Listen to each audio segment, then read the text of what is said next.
Alright, how's everybody doing? This is the Comic Samurai. I want to welcome you to my next video, and tonight we're going to be doing another Let's Rank challenge. This is where we look at a run on a series and assign every cover a letter grade from A to F, and then pick our favorite and award it that special S tier ranking. And tonight we're going to be looking at Todd McFarlane's amazing run on the Incredible Hulk. So let's go ahead and jump right in. First up, we got this issue number 330, and young Todd McFarlane jumped onto the series here, and he did the cover on this one. And it's a beautiful image of Doc Samson holding General Thunderbolt Ross by his neck, and it's actually the death of General Ross in this comic also. I didn't know that, but he came back later, but he did die in this comic book. Rick Jones has a version of the Hulk here, and you can see that Samson's got some kind of an alien symbiote on his head. Now, the interiors on this one are definitely Todd McFarlane, but if you want a lesson on how to ruin Todd McFarlane pencils, you can see this one. They were done by Al Milgrom, and I know that he catches a lot of flack from me, but man, did he ruin those pencils. I would love to see any other inker work on Todd McFarlane's pencils on this comic book, because you can see that there was so much potential, and it just got buried. Oh, it's heartbreaking. In any event, this cover here, it's a good introduction there. You can definitely tell that it's McFarlane, and because it's his first, it gets bonus points, and I'm going to give this one a very strong B+. Next up, we got issue number 331, and Todd McFarlane did the interiors on this one, but he did not work on the cover, and it's not my favorite cover here. This different version of the Hulk, like skinny with long hair, Rick Jones's version of the Hulk or whatever, it just didn't pass mustard with me. Not a big fan of this one, but it's not going to participate in the competition anyway. Next up, we got 332, and again, Todd McFarlane did all of the interiors on these, and he did a beautiful job. When they started getting other inkers on it, Milgrom only did that number 330. This 332 here, again, you got two versions of the Hulk and kind of this silhouette of the leader in the background, but it just didn't work. This version of Mr. Fix-It, it looks silly, and his shirt is tucked into his pants, and this long-haired Hulk here, it's just awful. I'm not a big fan, but it's not Todd McFarlane. Next up, we got issue number 333, and while this has become a bit of an iconic image, that black silhouette of the Hulk there, it's not an image that was done by Todd McFarlane, so we're not going to let this one participate in the competition either. I do like the colors on this one. It's a pretty compelling cover, but not McFarlane.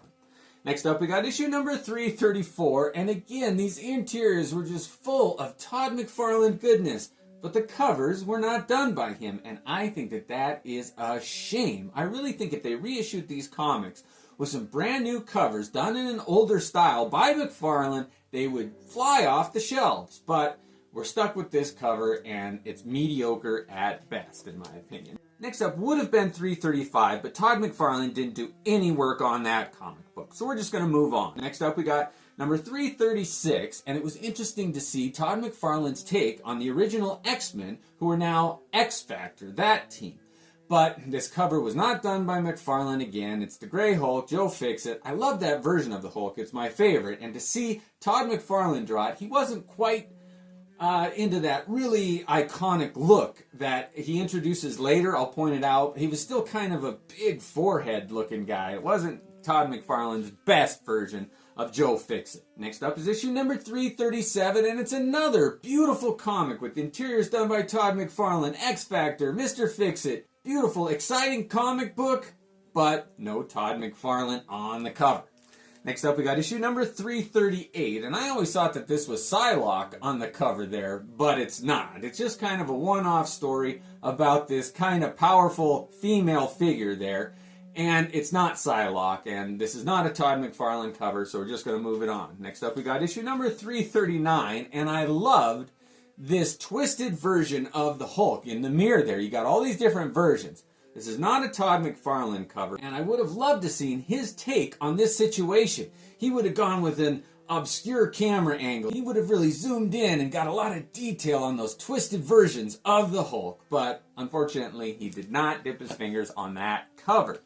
Next up, we've got issue number 340. Now this one, constantly falls in my top 10 favorite comic book covers of all time. This is Todd McFarlane's version of Mr. Fix-It, the Gray Hulk, going up against Wolverine, and it is phenomenal. I absolutely love this. You get to see Wolverine gut the Hulk, and he's holding his insides in like he might have bit off more than he could chew. Green blood everywhere. Wolverine is just drawn how he's supposed to. And this is where Todd McFarlane's version of the Hulk really took off. Beautiful, love everything about this cover, and it gets my highest A that I can possibly give it. Next up, we got issue number 341, and this is where Todd McFarlane really took over the reins of this comic book. He made it his own. This version of the Hulk, where the forehead is a little shorter. He used to draw a really tall forehead, more Frankensteinish. Here, he looks more like a beefy prize fighter or something, and he's going up against this man-bull, or whatever this character was. They miscolored a little bit of the hair there. They didn't know quite what to do with Todd McFarlane's artwork. But this is another beautiful cover, and I'm giving this one a B+. After you follow Hulk 340, I mean, it's almost impossible to follow that.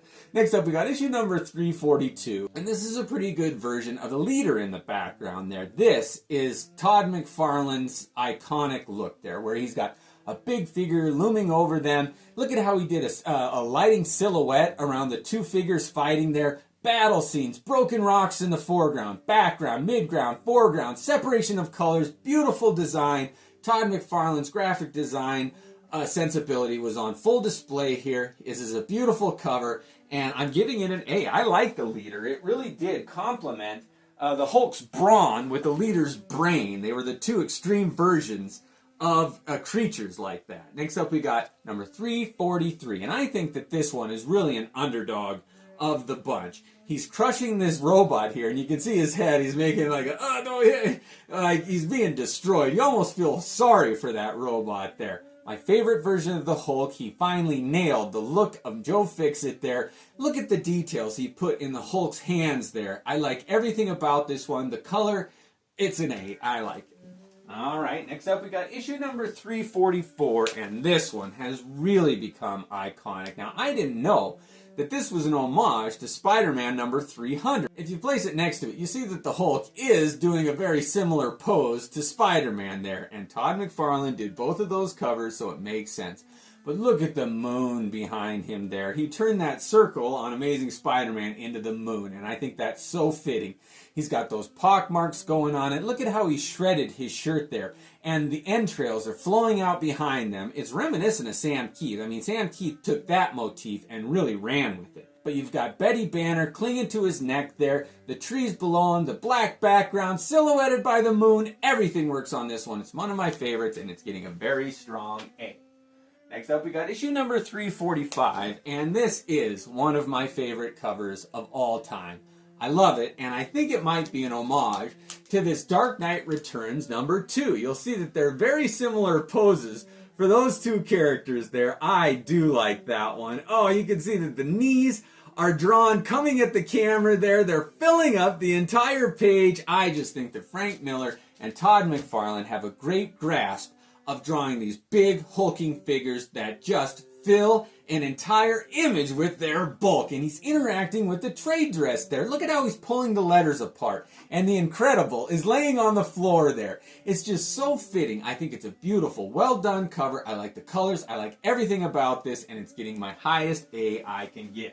Oh, when Todd McFarlane fires on all cylinders, there is absolutely nothing better. Next up, we got issue number 346. Now this one, the layouts were done on the interiors by Todd McFarlane, and the finishes were done by Eric Larson. I think that that's the way they did this cover also.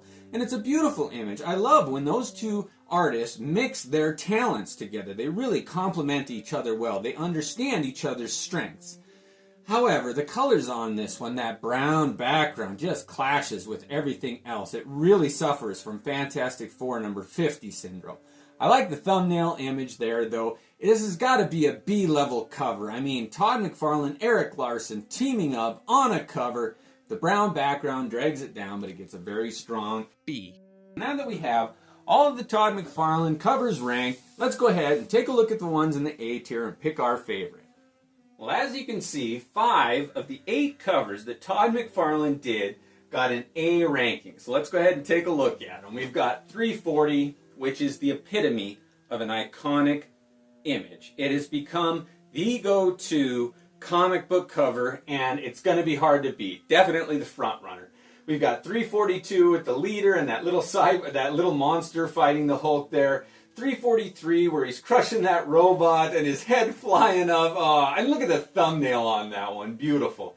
Next up we got 344 with Betty Ross flying on his back there. The silhouette of the moon behind him, those trees, and 345. Him, that hulking figure, filling the image there. I love that one. However, this is the easiest one I've ever done. It's not even a contest. The easy winner is Hulk 340. This Hulk 340 is one of my favorite comic book covers of all time. Todd McFarlane captured an image that has become an example for all other artists to strive after. It's one of the most successful covers ever put to print, and for good reason. The colors on it, the inking, the lighting, the expressions, it's got a gimmick of that reflection on there. You get both the characters in a heads-up battle. It really is a beautiful cover that's been homaged thousands of times. Todd McFarlane's a master, and he proves it in this cover. And I'm happy to give it my S tier ranking. Let me know if there's any other titles, characters, writers, or artists you want me to rank. Thanks again, and have a great night.